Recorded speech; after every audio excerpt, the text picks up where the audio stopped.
بسم الله الرحمن الرحيم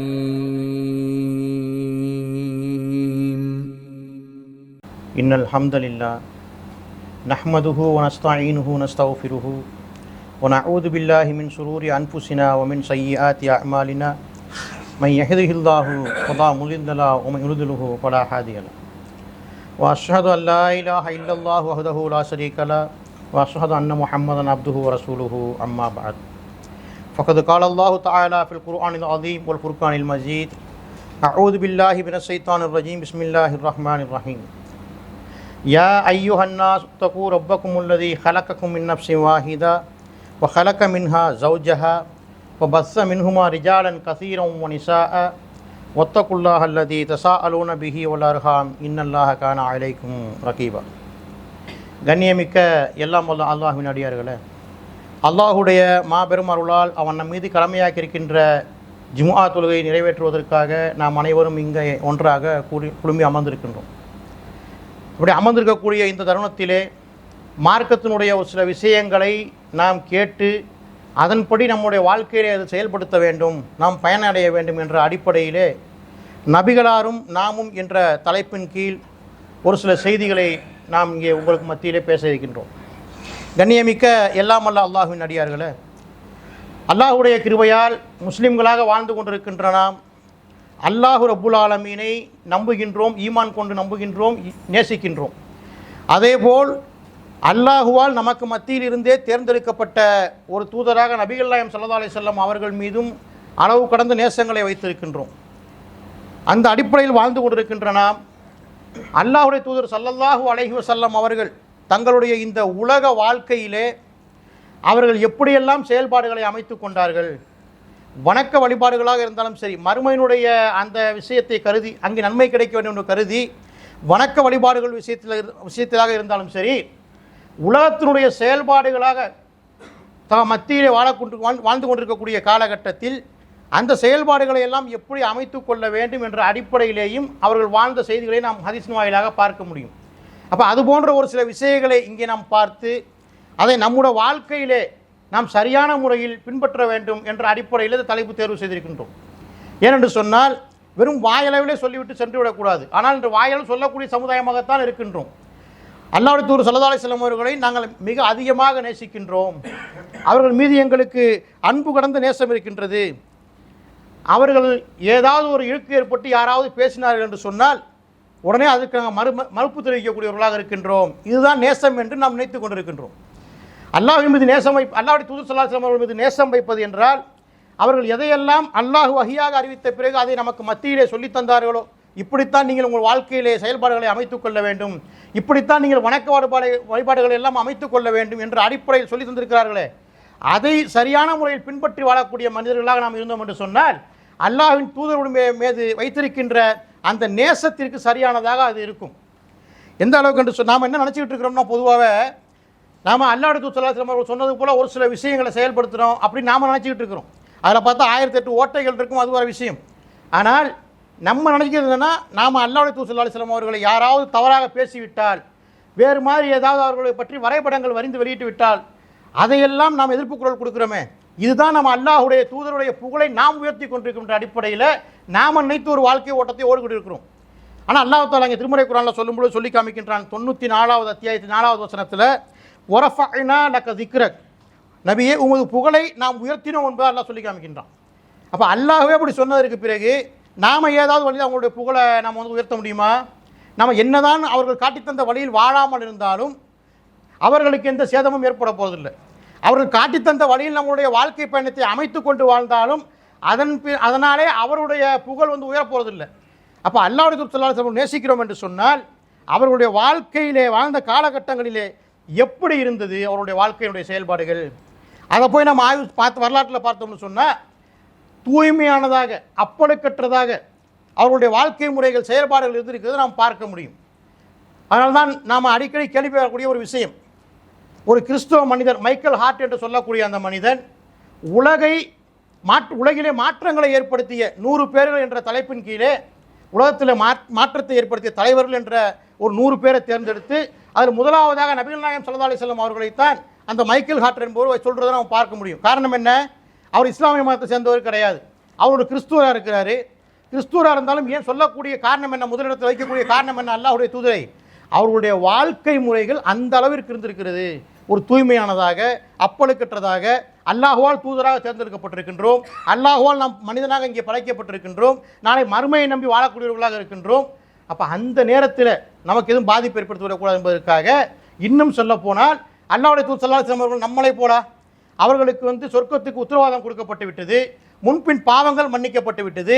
அப்படிப்பட்ட அல்லாஹ்வுடைய தூதர் ஸல்லல்லாஹு அலைஹி வஸல்லம் அவர்களை எப்படி தன்னுடைய வாழ்க்கையில் வாழ்கிறாங்க பாருங்க. நாம் அன்றாடம் தொழுகிறோமா இல்லையா?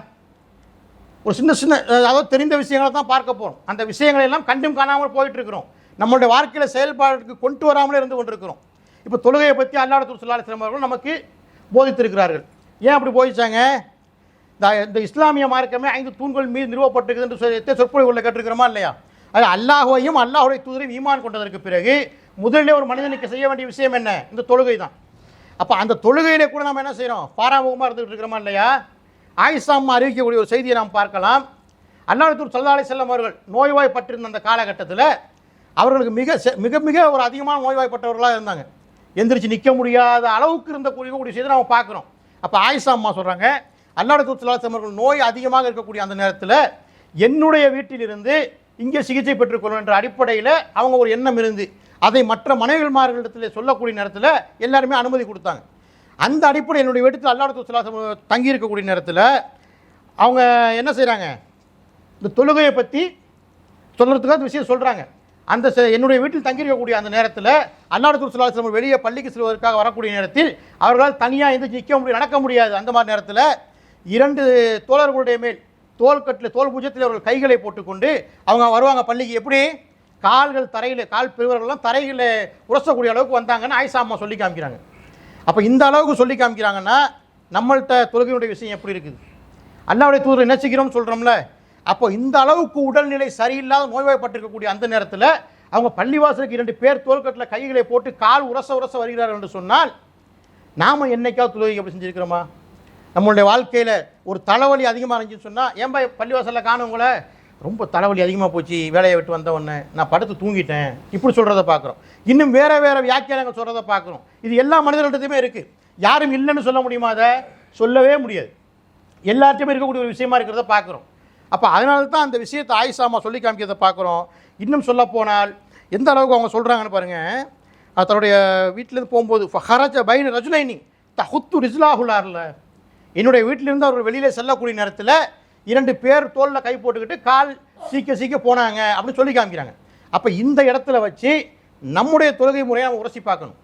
நம்ம எல்லா நேரத்துக்கும் தொழக்கூடியவங்களாக இருக்கிறோமா? சரி, பள்ளிவாசலுக்கு வர முடியல, வீட்டில் கரெக்டாக நேரத்தில் தொழக்கூடியவங்களாக இருக்கிறோமா? அப்போ இதெல்லாம் சிந்திக்கணுமா இல்லையா? நம்முடைய குடும்பத்தார்கள் மத்தியில் தொழுகையை பற்றி எடுத்து சொல்லியிருக்கிறோமா? எதையுமே சொல்கிறதில்ல, கண்டு காணாமல் போய்கிட்டு இருக்கிறோம். நம்மளுடைய பிள்ளைகளை நாம் பள்ளிக்கூடத்துக்கு ஸ்கூலுக்கு அனுப்பக்கூடிய நேரத்தில் அதற்கு முக்கியத்துவம் கொடுப்போம். எந்திரிக்கிறனா போய் தட்டி விட்டு நல்லா தட்டி விட்டு எழுப்புவோம். இல்லைன்னு சொன்னால் நாளைக்கு இந்த மாதிரி செஞ்சால் தண்ணியை முகத்தில் ஊற்றுவோன்னு சொல்லுவோம். இப்படி எல்லாமே சொல்லுவோம். ஆனால் எத்தனை பேர் நம்மளுடைய மனைவியையும் பிள்ளைகளையும் இந்த தொழுகைக்கு தயார்படுத்தி இருக்கிறோம்? அப்போ சொல்லக்கூடிய விஷயம் யார் சொல்கிறா? ஒரு ரசூல் ஸல்லல்லாஹு அலைஹி வஸல்லம் மனைவியில் ஒரு மனைவியாக இருக்கிற ஆயிஷா அம்மா சொல்கிறாங்க. எங்கேயோ நம்மளுடைய வாழக்கூடிய காலகட்டத்தில் என்னுடைய கணவர் தொழுகைக்காக எந்திரிக்காமல் இருந்தார், நான் தான் அவரை எழுப்பி விட்டேன், இல்லை தண்ணியை தூக்கி ஒரு மூஞ்சில் அடித்தேன், ரசூல் அந்த மாதிரிலாம் சொல்லியிருக்காங்களா இல்லையா? அப்போ இந்த அடிப்படையில் தொழுகைக்கு நம்ம முக்கியத்துவம் கொடுக்குறோமான்னு பார்த்தா அது இல்லை என்கிற ஒரு செயலாக தான் இருக்கிறத பார்க்குறோம். அப்போ இதை கவனத்தில் கொண்டு அவர்கள் எப்படி நோய்வாய்ப்பட்ட கடுமையான சிரமத்திற்கு பிறகும் அவர்கள் தொழுகை சிரமத்தோடு வந்தார்களோ அதை உள்வாங்கியவர்களாக நாம் தொழக்கூடிய மனிதர்களாக இருக்கணும். குறிப்பாக பள்ளிவாசலுக்கு தொழக்கூடிய முயற்சி செய்ய நம்ம எடுத்துக்கொள்ள வேண்டும். அப்போ அதே போல் பார்த்தோம் என்று சொன்னால் இன்னும் ஒரு சில விஷயம், இறையச்சம். இந்த இறையச்சத்தை பற்றி அல்லாஹ்வுடைய தூதர் ஸல்லல்லாஹு அலைஹி வஸல்லம் அவர்கள் ஏராளமான நேரங்களில் நமக்கு மத்தியில் போதிச்சிருக்கிறாங்க. கபருடைய வேதனையை பற்றி சொல்லும்பொழுது இறையச்சத்தை சொல்லுவாங்க, மரண வேதனையை பற்றி சொல்லும்பொழுது இறையச்சத்தை சொல்லுவாங்க. இப்படி எதுவாக இருந்தாலுமே சொன்னாங்க. நம்ம வரலாற்றில் பார்க்குறோம், அல்லாஹ்வுடைய தூதர் ஸல்லல்லாஹு அலைஹி வஸல்லம் தோழர்கள் சொன்ன செய்தியை அல்லாஹ்வுடைய தூதர் எங்கெல்லாம் மக்கள் கூட்டமாக கூடுகின்றார்களோ, அது ஒருவருடைய மரணம் நிகழ்ந்து மையவாடியாக இருந்தாலும் சரி, இல்லது கடைத்தொழில் சந்தையிலே கடையில் பொருட்கள் வாங்க போகிறோமே அந்த நேரத்தில் கூட்டம் அதிகமாக இருந்தாலும் சரி, எல்லா இடத்துலையுமே சொற்பொழிவு செய்வாங்க. செய்யக்கூடிய நேரத்தில் திருமுறை குர்ஆனுடைய 3 வசனங்களை சொல்லுவாங்க. அதில் ஒரு வசனம் நம்ம முன்னுரையிலே ஓதணும். அப்படி சொல்லக்கூடிய அந்த வசனத்தில் எல்லாம் என்ன வருதுன்னு பார்த்தா, திரும்ப திரும்ப அல்லாஹுக்கு பயப்படுங்கள், அல்லாஹை அஞ்சிக் கொள்ளுங்கள். அந்த அடிப்படையில் அந்த வசனங்களை ஓதாமையே பயான் செய்ய மாட்டாங்க, சொற்பொழிவு நிகழ்த்த மாட்டாங்க என்ற அடிப்படையில் தோழர்கள் சொல்லக்கூடிய விஷயம் வரலாற்றில் பார்க்குறோம். எந்த அளவுக்கு இறையச்சம் அவர்களிடத்தில் இருந்துச்சுன்னு சொன்னால், நம்மளுடைய பார்வையில் வந்து ஒரு சாதாரணமாக விஷயமா இருக்கும். உக்பார் அல்லாஹ் அறிவிக்கக்கூடிய செய்தியை நம்ம பார்க்குறோம். அல்லாஹ்வுடைய தூதர் ஸல்லல்லாஹு அலைஹி வஸல்லம் அவர்கள் எங்களுக்கு ஒரு நாள் அசர் தொழ வைத்தார்கள்.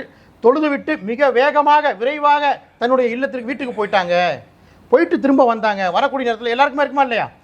இப்போ இங்கே இருக்கிறவங்க சொன்னால் அப்போ திடீர்னு இங்கே போயிட்டு கதவுக்கு அப்புறம் போயிட்டு வந்து மறுபடியும் பேச ஆரம்பிச்சேன்னா, நீங்கள் இந்த மாதிரி போனீங்க, எதுக்காக வெளியே போனீங்க, இந்த கேள்வியெல்லாம் மக்களுக்கு மத்தியில் இருக்கும். கேட்கலன்னா கூட அந்த பார்வையில் வைத்து நம்ம தெரிஞ்சுக்க முடியும். அப்போ அந்த மாதிரி நேரத்தில் அவங்க சொல்கிறாங்க, உக்பார் இல்லாதவங்க அல்லாஹ்வுடைய தூதர் ஸல்லல்லாஹு அலைஹி வஸல்லம் அவர்கள் எங்களுக்கு இந்த அசர் தொழுகை வைத்துவிட்டு விரைவாக தங்களுடைய வீட்டிற்கு சென்றார்கள், பிறகு மீண்டும் எங்களுக்கு மத்தியில் வந்தார்கள்ங்கிறாங்க. வந்தவங்கள்ட்ட கேட்கக்கூடிய நேரத்தில் அல்லாஹ்வுடைய தூதர் ஸல்லல்லாஹு அலைஹி வஸல்லம் சொல்லி காமிக்கிறாங்க. ஃபகால அவர்கள் சொன்னார்கள், குன்து ஹல்லஃப்து ஃபில் பைத்தி திபுரன் மின ஸதகதி. நான் ஏன் போனேன் தெரியுமா, அது உங்களுக்குலாம் தெரியணும் அப்படித்தானே அப்படிங்கிற தொழிலில் சொல்கிறாங்க. என்னுடைய வீட்டில் தர்மத்திற்காக சதக்கா கொடுப்பதற்காக ஒரு தங்க கட்டி வந்து தரப்பட்டிருந்தது. அந்த தங்க கட்டி விஷயத்தை அவங்களுக்கு ஞாபகம் இல்லை, தொழுகையில் இருக்கும்போது ஞாபகம் வந்திருக்கு. உடனே தொழுகையில் சலாம் கொடுத்தோன்னு ஓடி போய் அந்த சதக்காவுடைய பொருளாக இருக்கக்கூடிய அந்த விஷயத்தை, அந்த பொருளை ஏழைகள் மத்தியில் பங்கிட்டு கொடுத்துட்டு வந்தேன், அதுக்காக தான் போனேன் என்பதாக அவங்க சொல்லக்கூடிய செய்தியை பார்க்குறோம். இன்னும் அதிகமாக சொல்கிறாங்க, ஃப கரிஹத்து அன் பையத்தஹு ஃப கசம்துஹு. அந்த பொருள் என்னுடைய இல்லத்தில் இருந்துச்சே, ஏன்னா என்ன வந்திருக்கும்ல, இந்த விஷயத்துக்காக நீங்கள் போனீங்க, பொறுமையாக எல்லாம் தொழுகையெல்லாம் முடிஞ்சு நீங்கள் அதுக்கப்புறம் போய் எடுத்து கொடுத்துருக்கலாமே மக்கள் கேட்பாங்களா இல்லையா? அந்த கேள்வி வந்துவிடக்கூடாதுங்கிறதுக்கு அவங்க சொல்கிறாங்க, அந்த பொருளோடு என்னுடைய இந்த இரவை என் வீட்டில் நான் கழிக்க விரும்பவில்லை. எப்படி சொல்கிறாங்க பாருங்கள், ஏன்னா சைத்தான் வந்து வேறு மாதிரி மாற்றுவானா இல்லையா? அந்த பொருளை போய் விரைவாக சென்று சதக்கா கொடுத்துட்டு வந்தேன்னு பிரித்து கொடுத்துட்டு வந்தேன்னு சொல்கிறாங்களே, அந்த நேரத்தில் ரசூல் ஸல்லல்லாஹு அலைஹி வஸல்லம் என்ன மிகப்பெரிய செல்வந்தராக இருந்தாங்களா? அப்படிலாம் ஒன்றும் இல்லை. அவர்களே வறுமையில் இருந்தாங்க. அவர்களுக்கு சாப்பாடு வந்து கிடைக்காத அளவுக்கு பேரிச்சம்பளைகள் கொண்டு வாழக்கூடிய அந்த தருணமெல்லாம் இருந்துக்குது அவங்க வாழ்க்கையில். அப்போ ஏன் இதை போய் கொடுக்குறாங்கன்னா, அந்த இறையச்சம் தான். சதக்காவாக வந்து ஒரு பொருள், தர்மத்தில் செய்யக்கூடிய ஒரு பொருள் ரசூல் ஸல்லல்லாஹு அலைஹி வஸல்லம் வந்துவிட்டது என்று சொன்னால், அவர்களுக்கும் அவர்களுடைய குடும்பத்தார்கள் அனைவருக்கும் ஹராமாக்கப்பட்டு விட்டது, அல்லாஹ் ஹராமாக்கிட்டான். அப்போ இதையெல்லாம் கவனத்தில் கொண்டு அந்த இறையச்சம் அவர்களை விரைவாக சென்று அந்த பொருளை ஏழைகளுக்கு மத்தியில் பங்கிட்டு கொடுப்பதற்காக போயிருக்கிறாங்கன்னு சொன்னால், நம்மளுடைய இறையச்சம் எந்த அளவுக்கு இருக்குது? இந்த மாதிரி நம்மளுடைய வாழ்க்கையில் ஒரு சில விஷயங்கள் இருக்குமா இல்லையா? யாருக்காவது ஒரு பொருளை கொடுக்க வேண்டியது இருக்கும், அவருடைய பொருள் நம்மகிட்ட இருக்கும் அமானிதமாக, அவர் ஒரு நேரம் சொல்லி கேட்குறாரு, அந்த நேரத்தில் நம்ம போய் கொடுக்க முடியுமா? அந்த நேரத்தில் வர முடியாது பாய், நான் இன்னும் கொஞ்சம் லேட்டாக வரேன், இல்லைன்னா நீங்கள் வாங்க என்ற அடிப்படையிலாம் சொல்லுவோம். அப்போ இறையச்சம் என்பது அவங்களுக்கு எங்கே இருந்திருக்கு? சதக்காவுடைய பொருள் தன்னுடைய இல்லத்தில் இருந்துச்சு. அது நம்மளுடைய வீட்டார் யார் எடுத்து உபயோகப்படுத்திடக்கூடாது, நமக்கு தடை செய்யப்பட்டது, நம்முடைய குடும்பத்திற்கு தடை செய்யப்பட்டது என்ற அடிப்படையில் அவங்க வேகமாக போய் இதை கொடுத்துட்டு வந்த செய்தியை அதை நம்ம பார்க்குறோம். அப்போ அதே போல் இன்னும் பார்த்தோம்னு சொன்னால், இறையச்சத்துக்கு எடுத்துக்காட்டாக இன்னொரு சாதாரண விஷயம் தான், எப்போ நிறைய நம்ம கேள்விப்பட்டிருக்கிறோம் நம்மளுடைய வாழ்க்கையில். இது எல்லாமே சாதாரண விஷயம். இந்த பேரிச்சம்பளம் அறுவடை நாள் இருக்குல்ல, அந்த பேரிச்சம்பளத்தில் அங்கே விளைச்சல் அதானே அங்கே அதிகமாக விளையும் அந்த பாலைவன மண்ணில். அந்த பேரிச்சம்பளம் விளைச்சல் அதிகமாகக்கூடிய அந்த நேரத்தில் சதக்காக்காக கொண்டு வந்து பேரிச்சம்பளத்தை அல்லாஹ்வுடைய தூதர் ஸல்லல்லாஹு அலைஹி வஸல்லம் அவர்கள்ட்ட வந்து கொடுப்பாங்க. அது கொட்டி கொட்டி அப்படியே பார்த்தோம்னா ஒரு குவியலாக போயிடும். அந்த குவியலாக இருக்கக்கூடிய அந்த பேரிச்சம்பள குவியலுக்கு இடையில அல்லாஹ்வுடைய தூதர் ஸல்லல்லாஹு அலைஹி வஸல்லம் அவருடைய பேரன்மார்கள் ஹசன் ஹுசைன் இவங்க 2 பேர் என்ன செய்கிறாங்க, அங்கே விளையாடிட்டு இருக்கிறாங்க சின்ன வயசில், சிறுவராக இருக்கும்போது. அந்த நேரத்தில் 2 பேரில் யாரோ ஒரு ஆள், ஹசன் அலிலாத்தன் அவர்களோ ஹுசைன் அலிலாத்தன் அவர்களோ ஒரு பேரிச்சம்பளம் எடுத்து வாயில் வச்சிடுறாங்க. வச்சவொடனே அல்லாஹ்வுடைய தூதர் ஸல்லல்லாஹு அலைஹி வஸல்லம் பார்த்துடுறாங்க. பார்த்தவொடனே வேகமாக வந்து வாயில் கையை விட்டு வெளியே துப்ப வைக்கிறாங்க. சொல்லிட்டு சொல்கிறாங்க சிறுவர்கிட்ட, தர்மத்திற்காக சதக்காவிற்காக வந்த பொருள் நம்முடைய குடும்பத்திற்கு வந்து ஆகமாக்கப்பட்டதல்ல, நாம் அதை உண்ணக்கூடாது என்பது உனக்கு தெரியாதான்னு கேட்குறாங்க. ஒரு சின்ன பிள்ளை சாப்பிடுது, இது அப்படியே நம்மளுடைய வாழ்க்கையில் கொண்டு வாங்க. சின்ன பிள்ளை ஏதாவது எடுக்கக்கூடாத ஒரு பொருளை எடுத்துச்சுன்னு சொன்னால், இல்லை யாராவது வந்து உட்காந்துருப்பாங்க நம்ம வீட்டுக்கு விருந்தாளிகள், அவங்களுக்குன்னு ஒரு பொருளை வச்சுருப்போம், இவங்களும் ஓடி போய் ஒரு சின்ன பிள்ளை எடுத்துச்சுன்னு வச்சுக்கிட்டுங்களேன், ரொம்ப கண்டிக்கக்கூடிய விஷயம்லாம் இருக்கும். சில இடத்துல கண்டிக்கவும் மாட்டாங்க. வந்திருக்கிறவங்க கூட என்ன சொல்லுவாங்க, எக்ஸ்ட்ரா வரவங்க, சின்ன பிள்ளை தானே அவனுக்கு என்ன தெரியும், எதை எடுத்து சாப்பிட்டான் விடுங்க. இந்த நேரத்தில் இன்னொரு விஷயத்தையும் கவனிக்கணும். இது அல்லாஹ்வுடைய தூதர் ஸல்லல்லாஹு அலைஹி வஸல்லம் வாழ்ந்ததுக்கு எடுத்துக்காட்டாக நம்ம அந்த விஷயங்களை அவங்க வாழ்க்கையில் நடைமுறைப்பட்ட செயல்களை சொல்லிட்டு இருக்கிறோமா இல்லையா? நம்மளுடைய வாழ்க்கைக்கு மத்தியில் நம்ம பார்ப்போம், சில குடும்பத்தில் தகப்பனார்லாம் சிகரெட் குடிக்கக்கூடியவராக இருப்பார். அப்போ அந்த சிகரெட் குடிக்கக்கூடிய நேரத்தில் என்ன செய்வார், புள்ள ஓரளவுக்கு விவரம் வந்துச்சுன்னா அவன்கிட்டே காசை கொடுத்து கடையில் போய் வாங்க விடுறது. அப்போ அவன் என்ன செய்வான், அடுத்து என்ன பண்ணுவான், வெறும் பேப்பரையோ சுருட்டி சும்மா வச்சுக்கிட்டு எங்கள் வாப்பா அப்படி தான் செஞ்சார், அந்த சிகரெட்டை வாயில் வச்சு அந்த ஸ்டைலாக இந்த மாதிரி செய்யும் பொழுது வாப்பா பார்க்கணும்னு வச்சுக்கோங்களேன், அந்த செய்தி பிறகு சொல்லப்பட்டாலும் கூட சின்ன பையன் தெரியாமல் செஞ்சுட்டானுமே செய்ய மாட்டான். இப்படி நம்ம விட்டுட்டு அப்படி ஈஸியாக போகிறத பார்க்குறோம். முதல்ல அவர் அந்த பையன்கிட்ட சிறுவன்கிட்ட கொடுத்து சிகரெட் வாங்க விடுறதே தப்பு. ரெண்டாவது அவன் செய்யும் பொழுது அதை போய் தடுக்கிறது இன்னும் தப்பு. ஏன்னா நீ நிப்பாட்டலையே, நீ உன் வாழ்க்கையில் நம்ம சிகரெட் வாங்க விட்ட காரணத்தினால தான், பிள்ளைகள் முன்னாடி சிகரெட்டை புகைப்பிடிச்ச காரணத்தினால தான் அவனை பார்த்துட்டு செய்கிறாங்கிற அடிப்படையில் நம்மளுடைய வாழ்க்கையில் தவிர்த்துக்கணுமா இல்லையா? ஆனால் தவிர்க்க மாட்டோம். அவன்கிட்ட வாங்க விடுறத வேணால் நிப்பாட்டுவாங்க, ஆனால் தான் புகைப்பிடிக்கிறது நிப்பாட்டவே மாட்டாங்க. அப்போ எங்கே இறையச்சம் இருக்குதா? இன்னும் சில பேரை பார்ப்போம், புகைப்பிடிக்கிறத ஊரில் என்ன பண்ணுவோம், கடத்தலுக்கு போயிட்டு ஒரு சந்தில் போயிட்டு புகைப்பிடிப்பாங்க. ஆக்சுவலாக பயப்படுறது யாருக்கு பயப்படணும்? இஸ்லாமிய மார்க்கத்தில் அல்லாஹுக்கு நம்ம பயப்படணும். அல்லாஹ் பார்த்துக்கிட்டு இருக்கான்னு பயப்படணும். நாம் எங்கள் வாப்பாவோ நானாவோ சொந்தக்காரரோ பார்க்கலன்னு சொன்னாலும் அல்லாஹ் பார்த்துட்டு இருக்காங்க தெரியணுமா இல்லையா? அப்போ அதில் கூட இறையச்சம் இல்லாமல் இருக்கிறோம். சும்மா ஒரு எடுத்துக்காட்டுக்காக சொல்கிறோம். அப்போ அல்லாஹ் ரசூல் ஸல்லல்லாஹு அலைஹி வஸல்லம் தன்னுடைய பேர பிள்ளைகள் சதக்காவாக ஒரு பொருளை வாயில் போட்டு விட்டோன்னே இப்போ எடுத்து போடுறாங்க, எடுத்து வெளியே துப்ப வச்சுட்டு சொல்கிறாங்க இது நம்ம செய்யக்கூடாது. அப்போ இந்த அடிப்படையில் எத்தனை பேர் நாம் நம்மளுடைய குடும்பத்தார்கள் மத்தியில் இந்த விஷயங்களை சொல்லியிருக்கிறோம். இறையச்சம் இருக்கணும், ஒருத்தவங்க தான் அமானிதமாக பொருள் வாங்கினாலும் திருப்பி கொடுக்கும்போது இறையச்சத்தோடு கொடுத்துடணும், இல்லை ஒரு தர்மத்துக்காக நம்ம பணம் சேர்த்து வச்சுருந்தோம்னா சரியான நம்ம தர்மத்துக்காகவே செய்யணும், அதை வேறு எதுக்கெடுத்து நம்ம உபயோகப்படுத்தக்கூடாது. நம்மளுடைய குழந்தைகள் தவறு செய்தால் அதை இறையச்சத்தோடு எப்படி திருத்தி சொல்லணுமோ அப்படி சொல்லிக் கொடுக்கணுன்ற அடிப்படையில் நாம் விளங்கி வச்சிருக்கிறோமா என்று சொன்னால் அது இல்லை என்கிற ஒரு அடிப்படையில் பார்க்கக்கூடிய செய்தியாக நம்ம பார்க்குறோம். அது மட்டும் இல்லை, இன்னும் ஏராளமான செய்தி நம்ம பார்க்கக்கூடிய எந்த அளவுக்குன்னா, அந்த இறையச்சத்தோடு இருக்கக்கூடிய விஷயத்தை எந்த அளவுக்கு நம்ம இந்த பேர்ச்சம்பளத்தில் கூட அந்த அவங்க நடந்ததை பார்த்தோம். அப்போ அதை நம்ம கடைப்பிடிக்கிறது கடமை உள்ளவர்களாக இருக்கிறோம், அதை நம்ம பார்க்கணும். அப்போ அல்லாஹ் ரசூல் ஸல்லல்லாஹு அலைஹி வஸல்லம் சொல்கிற செய்தியை தான் மிகுந்த நம்ம பதிய வைக்கணும். என்னட்ட ஒரு தர்ம பொருள் வந்துச்சு, ஃபகரிஹ்து அன் பையிதஹு ஃபகஸம்துஹு, நான் அந்த பொருளை என் வீட்டில் வைத்துக்கொண்டே இரவை கழிக்க விரும்பவில்லை என்ற அடிப்படையில் அவங்க சொல்கிற அந்த செய்தியை நம்ம பார்க்குறோம். அப்போ அல்லாஹ் ரசூல் ஸல்லல்லாஹு அலைஹி வஸல்லம் அவங்க நேர்மையை பற்றி நமக்கு எல்லாம் தெரியுமா இல்லையா? அவங்க எந்த விதத்துலையும் இஸ்லாத்தை அவர்கள் எடுத்து மக்களுக்கு மத்திய தூதாக தேர்ந்தப்பட்டு போதிக்கிறதுக்கு முன்பாகவே அல்லாஹ் ரசூல் ஸல்லல்லாஹு அலைஹி வஸல்லம் அவர்களுக்கு கெட்ட பேர் ஏதாவது இருந்ததா? அங்கே எதுவுமே இல்லை. அல்லாஹ் ரசூல் ஸல்லல்லாஹு அலைஹி வஸல்லம் அவர்கள் அந்தளவுக்கு அந்த மக்கள் நம்பினாங்க. மக்கத்து காஃபிர்கள், நீங்கள் உண்மையை பேசக்கூடியவங்க, நீங்கள் அமானத்தை கொடுத்தா சரியான முறையில் திருப்பி கொடுக்கக்கூடியவங்க என்ற அடிப்படையில் தான் புகழ்ந்து பேசி அந்த மனிதர்கள் என்ன செஞ்சாங்க? கடைசி காலங்களில் இஸ்லாத்தை எடுத்து சொன்னதற்கு பிறகு முதல்ல அவங்க குடும்பத்தார்கள் தான் திட்டினாங்க. நம்ம அபூலஹபை பற்றி தப்பத்தி தாபில் அப்படின்னு சூழலை பார்க்குறோமா இல்லையா? அந்த ஆயத்துலாம் அவங்க தான் மண்ணவாரி வீசினது. அபூலஹப் அவர் தான் ஃபஸ்ட்டு மண்ணவாரி வீசுறாங்க. நம்ம குடும்பத்தார்கள் மத்தியில் எதிர்ப்பு அதிகமாக வந்துச்சா இல்லையா? அந்த அளவுக்கு என்ன செய்கிறாங்கன்னா இஸ்லாத்தை மக்களுக்கு மத்தியில் எடுத்து சொல்லியிருக்கிறாங்க. நாம் அன்றைக்கி சொல்ல மாட்டேங்கிறோம். நாம் என்ன செய்கிறோம்னா முதல்ல பார்த்தது போல் சிகரெட்டு குடிக்காங்க பாய், வேறு எதுவும் தப்பான பொருளை உபயோகப்படுத்தாங்கன்னு சொல்கிறதுக்கு நாம் யோசிக்கிறோம். சொந்த பந்தம் விட்டு போயிடும், இல்லை அவரால் கிடைக்கக்கூடிய நன்மைகள் விட்டு போயிடுன்ற அடிப்படையெல்லாம் யோசிக்கக்கூடிய நம்ம இருக்கிறோம். இப்போ அதே போல் நம்மளுடைய வாழ்க்கையில் நீதம் செலுத்த வேண்டும் என்று ஒரு விஷயம் இருக்குதா இல்லையா? எத்தனை நேரங்கள் நம்ம பார்ப்போம், நீதி தவறி போகக்கூடியவங்க தான் நம்ம இருப்போம். அல்லாஹ் ரசூல் ஸல்லல்லாஹு அலைஹி வஸல்லம் அவங்க இந்த நீதம் செலுத்தக்கூடிய விஷயத்தில் கூட ரொம்ப ஒரு அல்லாஹ்வுக்கு பயந்தவர்களாக, யார் உண்மையிலேயே பாதிக்கப்பட்டிருக்கிறாரோ அவர்களுக்கு நீதியை பெற்றுக் கொடுக்கிற அடிப்படையில் அல்லாஹ் ரசூல் வாழ்க்கையில் அவங்க வாழ்ந்திருக்கிற காட்சியை பார்க்குறோம். இது கேள்விப்பட்ட சம்பவம். என்ன சம்பவம்? குறைசி குலத்தில் இருக்கக்கூடிய இன்னொரு பிரிவாருடைய மக்சூமியா அந்த குலத்தை சேர்ந்த ஃபாத்திமா என்கிற ஒரு பெண் திருடிட்டாங்க. திருடினதுக்கு அல்லாஹ் ரசூல் ஸல்லல்லாஹு அலைஹி வஸல்லம் அவர்களுக்கு தெரிந்து சபையர்கள் மத்தியில் கைவெட்டக்கூடிய தண்டனையும் அவங்களுக்கு தீர்ப்பு சொல்லியாச்சு. அப்போ அந்த மக்சூமியா குலத்தை சேர்ந்தவங்க பார்க்குறாங்க, நம்ம குலத்தை சேர்ந்த ஒரு பெண்மணிக்கு இந்த தண்டனை நிறைவேற்றப்பட்டு விட்டது என்று சொன்னால் அது எவ்வளோ பெரிய இழிவு நம்மளுடைய கோத்திரத்துக்கு, இந்த மக்சூமியா கோத்திரத்துக்கு, இதை எப்படி நம்ம விட முடியும்னு சொல்லிட்டு அப்படி தேடுறாங்க. நம்ம பார்ப்போம்ல, பள்ளிக்கூடத்தில் சீட்டு கிடைக்கணும்னா, இல்லை வேறு ஏதாவது ஒரு பர்த் சர்டிஃபிகேட் எடுக்கணும் அப்படி இப்படின்னு ஏதாவது சொன்னாக்கா நம்ம அப்படியே தேடுவோம். தெரிஞ்சால் யார் அந்த வேலை பார்க்குறாங்களா, இல்லை யார் காசு வாங்கிட்டு சீக்கிரமாக செஞ்சு கொடுப்பா, இந்த மாதிரிலாம் செய்வோமா இல்லையா? அந்த மாதிரி அந்த மக்சூமியா குலத்தை சேர்ந்த தலைவர்கள்லாம் பார்க்குறாங்க.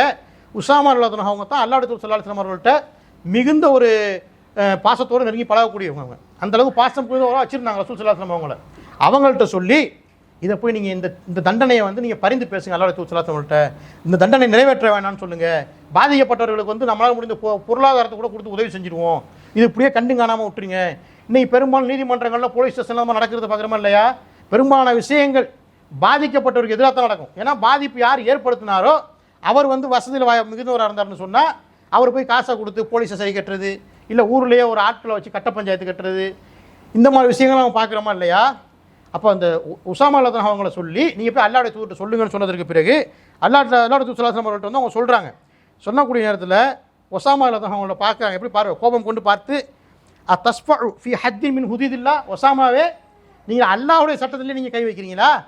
நான் இந்த செயல் செய்து விட்டார், திருடி விட்டார், நான் மார்க்கத்தின் அடிப்படையில் அல்லாஹ் எனக்கு எப்படி கட்டளை இட்டிருக்கின்றானோ அந்த அடிப்படையில் அந்த தண்டனையை நான் சொல்லியிருக்கக்கூடிய நேரத்தில் நீங்கள் அல்லாஹ்வுடைய அந்த சட்டத்தில் அஸ்தஃபி ஹத்தின் மின் ஹுதூதில்லா, நீங்கள் அந்த சட்டத்திலே கை வைக்க வரீங்களான்ற அடிப்படையில் கோபமாக அவர்களை பார்த்து விட்டு மக்களை எல்லாம் அழைக்கிறாங்க. மக்களை அழைச்சி சொல்கிறாங்க. அந்த செய்தியை உசாமா அவர்கள்ட்ட சொல்லிவிட்டு மக்களை அழைக்கிறாங்க. ஏன்னா ஒருத்தருக்கு சொல்லப்படுற ஒரு செய்தி, அவங்க பரிந்து பேசிட்டு வந்ததுக்காக அவங்களுக்கு சொல்லப்படுற ஒரு செய்தி, எல்லா மக்களும் இதை வழங்கிக்கணுமா இல்லையா? அப்போ சொல்கிறாங்க, மக்களே உங்களுக்கு முன் சென்ற சமுதாயம் நாசமாக போனாங்களா இல்லையா?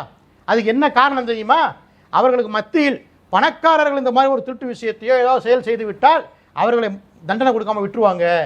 அதே ஏழையாக இருக்கக்கூடிய ஒரு மனிதர் செஞ்சார்னு சொன்னால் அவர்களுக்கு தண்டனையை கொடுக்கக்கூடியவங்களாக இருப்பாங்க.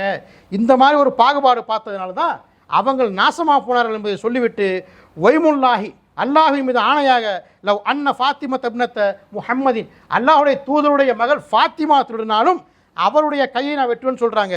சொரக்கத்ல கத்தழுத்து எதா, அல்லாஹ் ரசூலுல்லாஹி அவர்கள் ஃபாத்திமாவை திருடினாலும் அவரது கையை நான் வெட்டுவேன் என்று பிரகடனம் செய்த செய்தியை ஆயிஷா அறிவிக்கக்கூடிய செய்தியை நம்ம பார்க்குறோம். அப்போ தன்னுடைய கோத்திரத்திலேயே ஒரு பிரிவு கோத்திரமாக இருக்கிறாங்க, மக்சூமியா கோத்திரம். அதிகமாக அல்லாஹ் ரசூலுல்லாஹி அவர்களுக்கு மத்தியில் இஸ்லாத்துக்காக உதவி செய்யக்கூடிய மனிதர்கள்லாம் வந்திருக்கிறாங்க. அவங்களுக்கு மத்தியில் சொல்லப்பட்ட தண்டனைக்கு பரிந்துரை பண்ண சொல்லி ஒசாமா ரலியல்லாஹு அனுப்புகிறாங்க.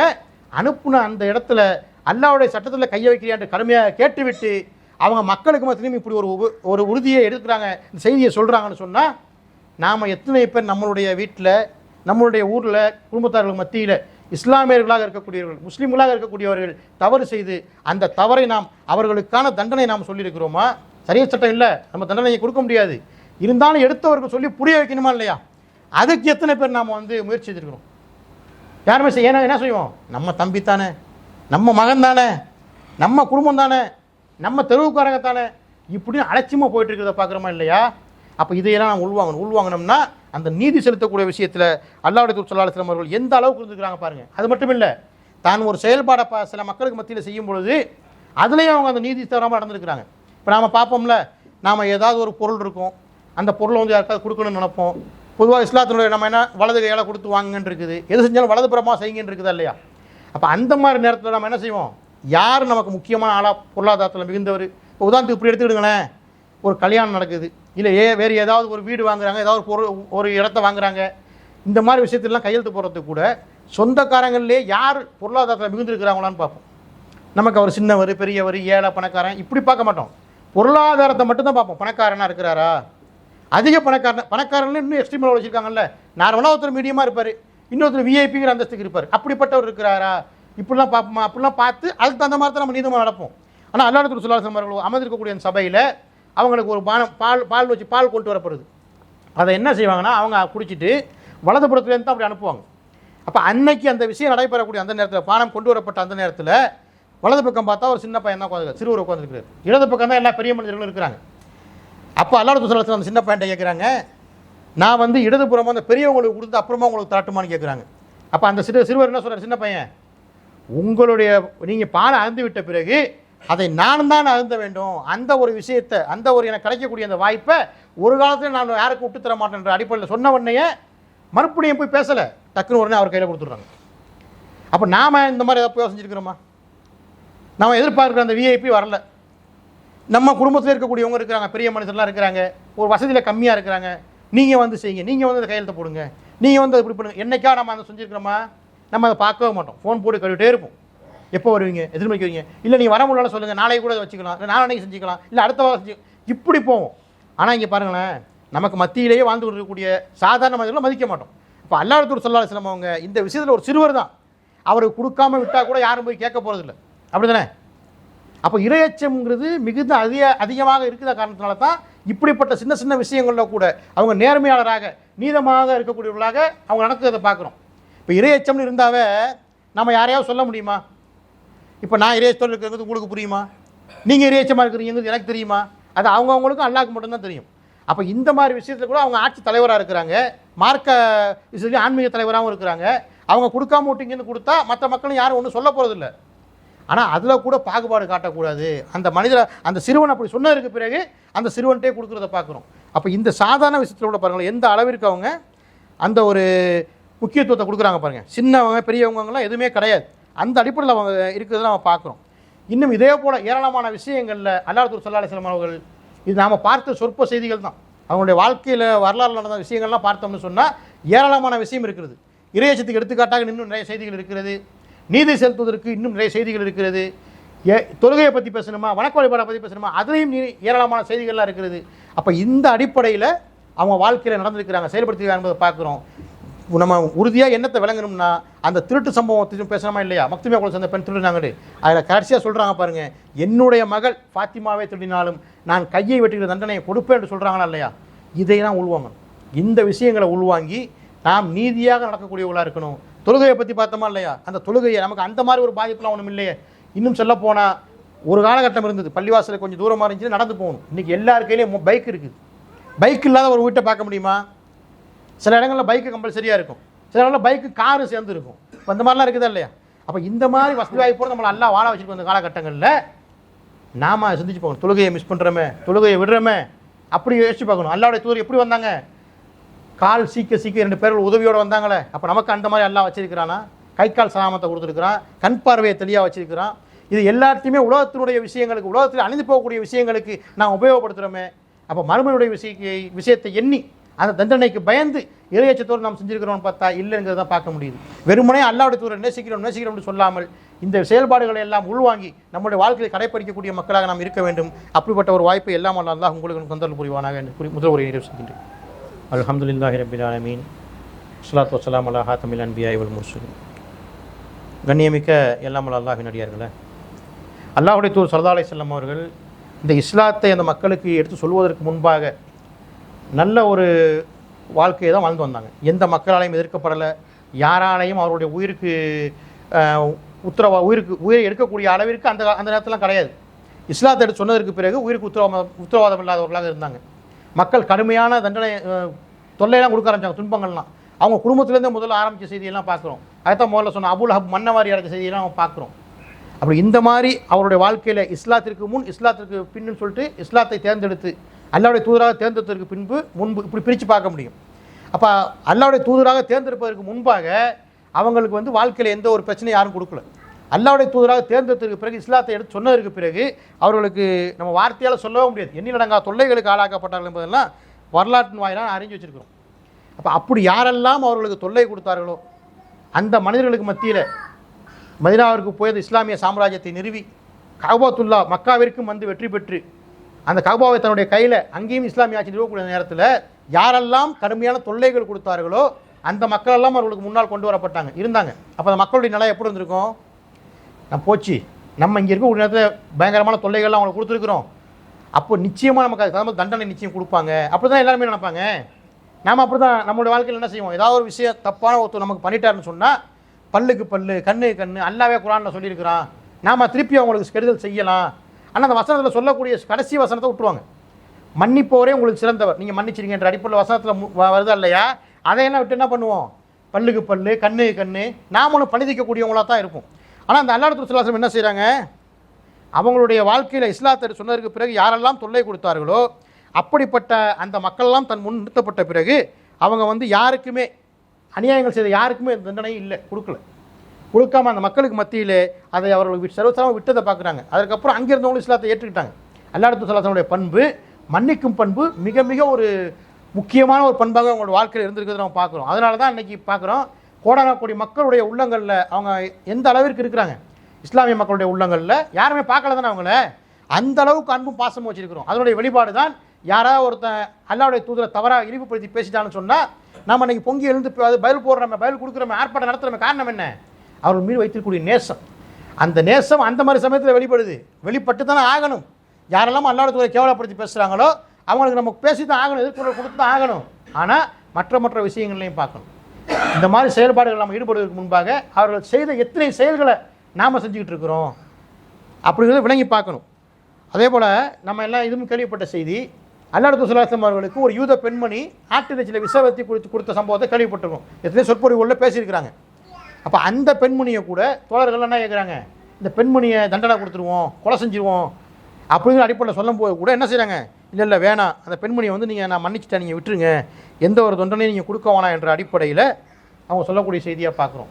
அப்போ மன்னிக்கிற விஷயம் கூட நம்மளுடைய வாழ்க்கையில் நாம் எதுக்கெல்லாம் மன்னிக்க மாட்டேங்கிறோம்? அவரை சொல்லுங்கள். நமக்கு சின்ன அளவில் தான் ஒரு பாதிப்பு ஏற்பட்டிருக்கும். நம்மளை பற்றி ஏதோ தவறாக பேசிட்டாருன்னு நம்ம கேள்விப்பட்டிருப்போம். அவரை மன்னிக்கிறதுக்கு நம்ம மனசு வராது நமக்கு. இன்னும் சொல்ல போனால் குடும்பங்களில் அழைக்கக்கூடிய நாங்கள் நிகழ்ச்சிகளில் நம்மளோட முன்னுரிமை கொடுத்து நம்மளை அழைக்கிற, நம்மளை முன்னிலைப்படுத்தி நிறுத்தலை என்ற அடிப்படையில் சில சொந்தக்காரங்களை பார்ப்போம். அவங்க மேலே கோபம் வரும், அதோட பேச்சுவார்த்தைகளை நிப்பாட்டிக்கிடுவோம்.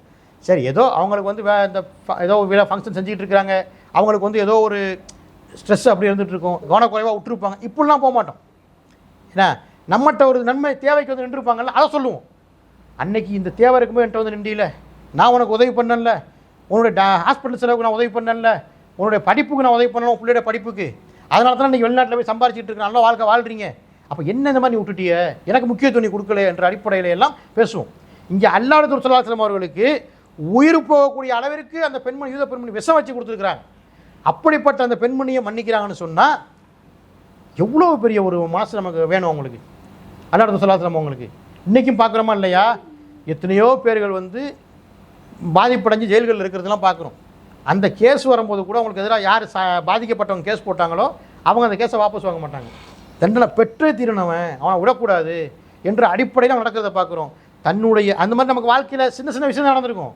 தன்னுடைய உயிரையே எடுக்கிறதுக்கு விஷம் வச்சு ஒரு பெண்மணி கொடுத்துருக்குறா, அவளை கூட எப்படி மன்னிச்சு விடுறாங்கிறத பாருங்கள். அப்போ இப்படி மன்னிக்கும் போக்கு எல்லாரும் கடைபிடிச்சிருக்கிறத நம்ம பார்க்குறோம். அப்போ இதுவும் ஒரு செயல்பாடு தான் அவங்க மத்தியில். இப்போ நம்ம பார்த்தது என்ன, தொழுகையை பார்த்தோம், விதேசத்தை பார்த்தோம், நீதி செலுத்துறதை பார்த்தோம், மன்னிக்கும் தன்மையை பார்த்தோம். இது எல்லாமான ஏராளமான செயல்பாடுகள் வாழ்க்கையில் செய்து காட்டியிருக்கிறாங்க, மக்கள் வந்து சொல்லியிருக்கிறாங்க. நாம் பார்த்த இந்த ஒரு சில செய்திகள் நம்மளுடைய வாழ்க்கையில் இருக்கக்கூடிய செய்தியாக இருக்குது இல்லையா. அப்போ இதையெல்லாம் பார்த்து நாம் என்ன முடிவெடுக்கணும்னா, வெறுமனே லா இலாஹ இல்லல்லாஹ் முஹம்மது ரசூலுல்லாஹ் என்று அல்லாஹ் தூதர் மேலே நேசம் வச்சிருக்கின்ற அடிப்படையில் சென்று விடாமல், நேசம் வைப்பது என்றால் இப்போ ஒரு மகன் இருக்கிறார், அந்த மகன் வந்து தன்னுடைய வாப்பாவுக்கு பெருமை சேர்க்கணும், எப்படி சேர்க்க முடியும்? அவர் வாப்பா சொன்ன அடிப்படையில் நடக்கணும். நீ எப்படி இந்த தொழில் நடத்துனியோ அதே மாதிரி மகன் நடத்துகிறான்ப்பா, நேர்மையாக நடத்துகிறான். நீ எப்படி இந்த விஷயத்தில் நடைபெற்றியோ அதே மாதிரி அவனுக்கு சொந்த பந்தங்களை ஏழையெல்லாம் அனுசரிக்கிறான் என்ற அடிப்படையில் இப்படி செஞ்சால் அந்த வாப்பாவுக்கு பெருமை. பாப்பா உண்மையில் நேசிக்கிறான்னு அர்த்தம், தந்தையை நேசிக்கிறான்னு அர்த்தம். அப்போ அதே போல் வெறுமனே அல்லாஹ்வுடைய நேசிக்க வேண்டும் வாயளவில் சொல்லாமல், இப்போ பார்க்கப்பட்ட அந்த செய்திகள் எல்லாம், சம்பவங்கள் எல்லாம் நம்முடைய வாழ்க்கையிலும் அன்றாடம் நடைபெறக்கூடியதாக இருக்கிறது. இதையெல்லாம் உள்வாங்கி இந்த அடிப்படையில் நம்ம வாழ்க்கையின் செயல்பாடுகளை அமைத்துக் கொண்டோம் என்று சொன்னால் நாளை மறுமையிலே வெற்றி பெற்றவர்களாக நாம் மாறுவோம். அல்லாஹ்வுடைய தூதர் ஸல்லல்லாஹு அலைஹி வஸல்லம் அவர்களை நேசித்தவர்களாக நாம் மாறுவோம். அந்த அடிப்படையில் வாழக்கூடிய மக்களாக எல்லாம் நாம் அனைவருக்கும் அருள் புரிவானாக என்று கூறி என் உரை நிறைவு செய்கின்றேன். வாஹிர் அல்ஹம்துலில்லாஹி ரப்பில் ஆலமீன். அஸ்ஸலாமு அலைக்கும் வரஹ்மத்துல்லாஹி வபரகாத்துஹு.